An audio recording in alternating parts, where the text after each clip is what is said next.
live at? I live in Frisco. Where do you live? Oh, okay, cool. I live in Addison. Oh, okay. I used to live in Addison. Oh, cool. I just moved here. Oh, okay, cool.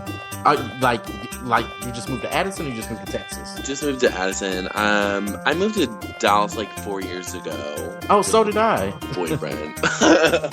Oh well, I didn't move here with a boyfriend. I moved here because of a job transfer. A job. Where are you from? I'm originally from Memphis, Tennessee. Oh, cool. Yeah, which is Hoodville, USA. Oh, what? I have met some pretty rough girls from Memphis. No, I grew up in a really, really small town of Oklahoma, so also Hoodville, so I understand it. But I like Dallas. I've been here 4 years, and I like it. And I lived in Addison for about a year, and then I moved up here. And I kind of miss Addison because everything is so close. It's so close. I know. Because I live right off of Montford and Beltline. So I think when my lease is up, I'm actually more than likely I'm going to move back to Addison. I just like the area. You should. Yeah, I was living in West Plano the majority of the last 3 years, so I'm happy to be here now.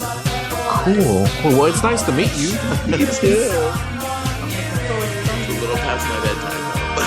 I know, right? But I was like, I'll try to make that. Absolutely. Every time. So how old are you? I'm 22. I'm a millennial. So old. 32. Oh. Like, I'm an old man. I'm probably older than Donovan. I'll probably be like the elderly person on the show. Let me see what my opinion about that.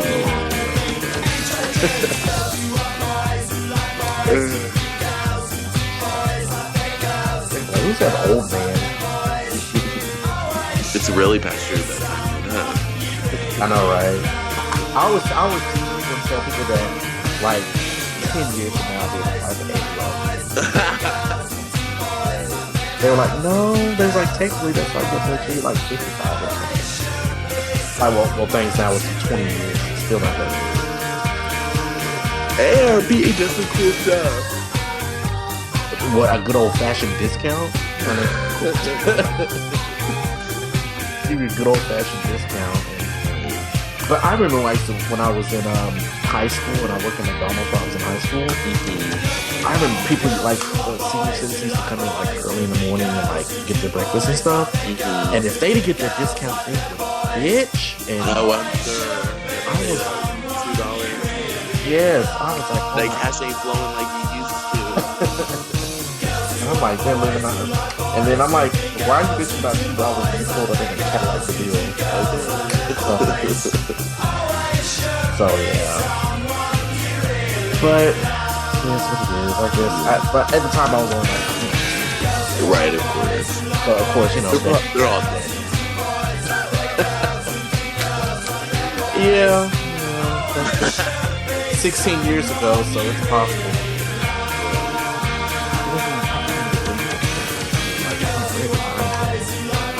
You're like, damn, I actually have to have my shit together now.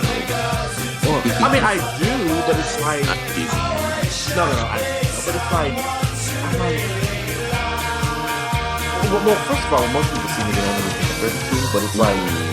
But people, like, when I tell them 32, they're like, you're kidding. I'm like, no, I don't know.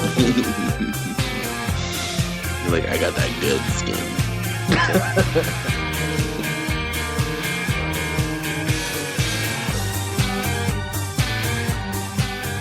Hey everybody, welcome to the Off Limits Show. Thanks for joining me tonight. This is your host Donovan, as usual, coming at you from Dallas. Tonight I've got two guest hosts with me.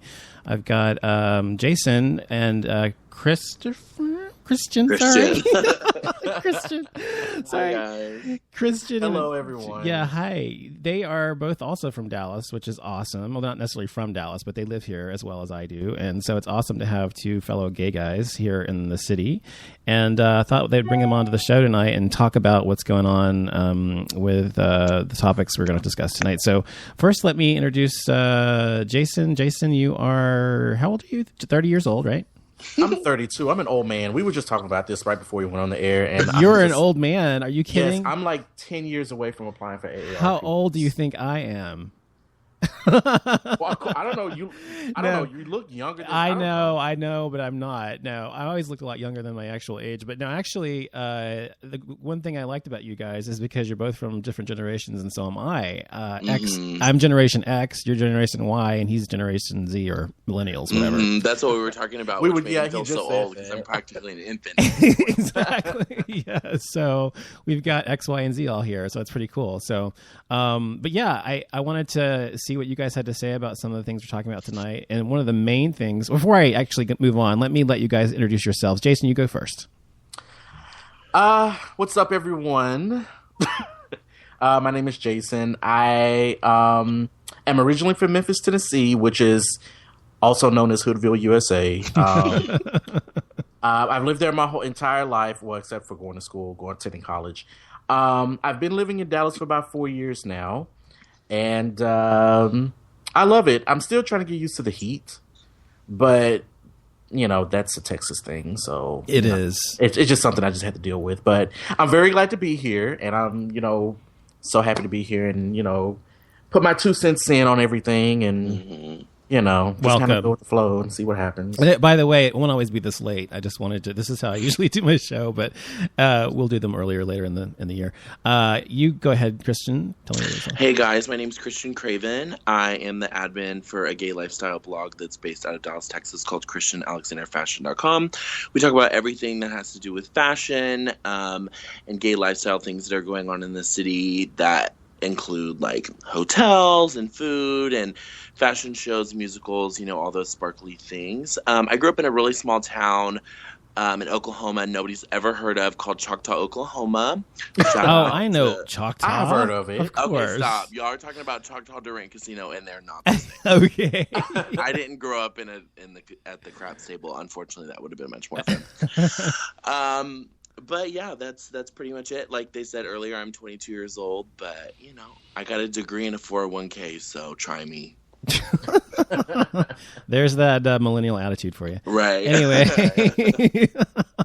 well, I'm glad to have both of you here. Thank you for joining me on the show. I wanted to talk about several things on the show tonight, and I wanted to get your perspectives on it, and we'll discuss mine as well, of course. But I wanted to know, first of all, since gay marriage was just legalized nationally, which is fucking awesome. What are your guys' thoughts about that first, and we'll go into the actual monogamy question.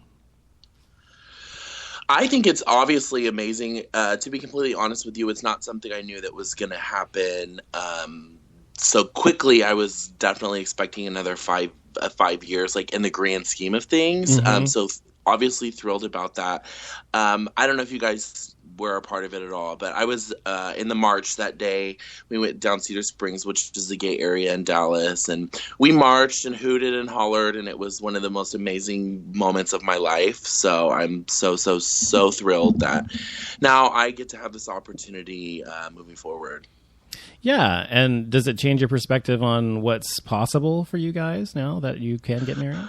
Oh, yeah, for sure. I mean, it's something I always knew that was coming just because we were really getting to that point where every single time we went to vote at the Supreme Court, it was getting closer and closer. So, it changes my perspective in different ways as I kind of didn't imagine myself getting married in the next 10 years. And who knows, never say never.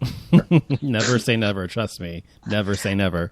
Exactly. And it was like the same thing for me. Actually, I didn't even know that any of this happened until because I was out running errands when the news had broke that gay marriage was legal. And all of a sudden out the blue, I started getting all these text messages oh my God, you got to go on Facebook and gay marriage is legal and yada, yada, yada. And it was very sudden. Yeah. But I mean, I am very happy that it happened because, there have been, this has been a long time coming. You know what I mean? Absolutely. So I was very excited.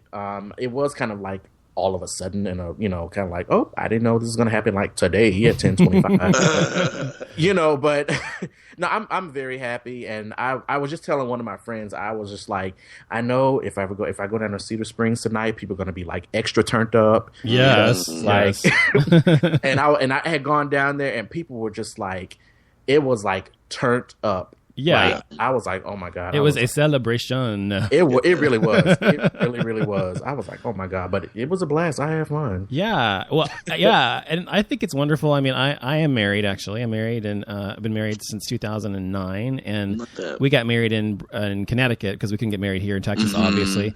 But now that instantly made our marriage legal throughout the country. Right. And so it's fucking awesome. It's amazing. It's terrific. It's great. We're happy, whatever. But there's still a lot left that has to be done. I mean, that's obviously a huge milestone, but we still have to get equal rights in employment and housing and blah, blah, blah, blah, blah. So, but before I get into that, do you think that, so the question I was posing for the night show, the main question was about monogamy. And the reason I brought it up was because I was reading an article that said that gays are not monogamous, or generally aren't monogamous, which may be true. Let's talk about that. And that gays generally have open relationships, the majority. I think it said 80%. So do you think, first of all, the question is, is monogamy something that is realistic or not? And you guys are not married, right? You're both single or dating. Freshly single out of a 4-year relationship. So. Okay, wow. Okay. Yeah, I'm single as well. Okay, so you're both single. So from your perspective, tell me what you guys think about monogamy and as being a gay man today. Is it possible? Is it real? Is it, what's the deal? Well, I think monogamy is definitely something that can happen in the gay community. I don't know why people have this perception that gay men cannot be monogamous and, stay true to their partner and, that type of thing. And I think that kind of what kind of started that is that I remember a while back. I don't know how recent this was, but I remember Wendy Williams saying something about there was a story that broke with some celebrity. I forgot who it was. You're if right. anyone knows who it is, feel free to pitch in. But he had like an app on Grindr, and she had made a comment saying like gay guys, all dirty and nasty, like dirty and nasty and whores and that type of thing. And I'm a Wendy Williams fan, but when she said that, I was like, bitch, please, you have got to be kidding me. People can be monogamous. I know, in the gay community, I know it has this, this thing to where like, this thing where, men and women tend to sleep around a lot and, that type of thing. Cause that's just that type of stigma that, in the gay community. But no, people can definitely be monogamous. I mean, I was monogamous with my now ex-boyfriend, but we dated for like 2 years, and that's good. We were definitely monogamous, and that type of thing. So I mean, it can definitely happen. I don't know how this even started when people coming up with. Well, it's because of the whole. I mean, most people who are against gay people or hate gay people or whatever, or evangelical Christians, whatever, always act as if gay men are these hypersexual people who can't control themselves, and all they ever do is go to bathhouses and and have sex and hook up and whatever. And of course, that does happen, just like it happens in the heterosexual community. It's not like it's just us; it's everybody does those things. But it's a small segment of society. Most people are monogamous. I think. What do you think, Christian? I feel like, just like you are saying, there is this perception, this stereotype in our culture, but I also feel like we help kind of like fuel that fire. It's kind of funny if you look at society over the course of the last like 4 to 5 years. 5 years ago, it was so taboo to like online date or to be on like any type of like Grindr or Scruff or any of those. So taboo, it wasn't really something you talked about with everybody, and now it's one of those things, just like he said, you can turn on the Wendy Williams show and everybody knows what it is, and it's more socially acceptable to online date or yada yada yada. However, everybody wants to turn their nose to it. I have a lot of friends that are in long-term relationships that are not monogamous. And as looking as the outsider in, I personally don't understand how you could do that, because I'm very jealous. Like, I will go waiting to exhale on you you'll any cut, day. You'll cut a bitch. I don't know how they do it, but everybody says, I always say that everybody sets their own rules to their own relationship. And exactly. I agree. However, I think I don't mean to cut you off, but it's like, I think of it this way: a person will do what you allow them to do. Exactly. So yeah, that's just my take. But I also think you draw the line. I feel like a lot of times, and I don't even know how that conversation gets started in relationships, but the way that I personally see it, and I could be completely wrong because I've never been in this situation, but if I'm with my partner or my boyfriend or blah, blah, blah, whatever, and I find out they cheat on me, and then they say, well, maybe we have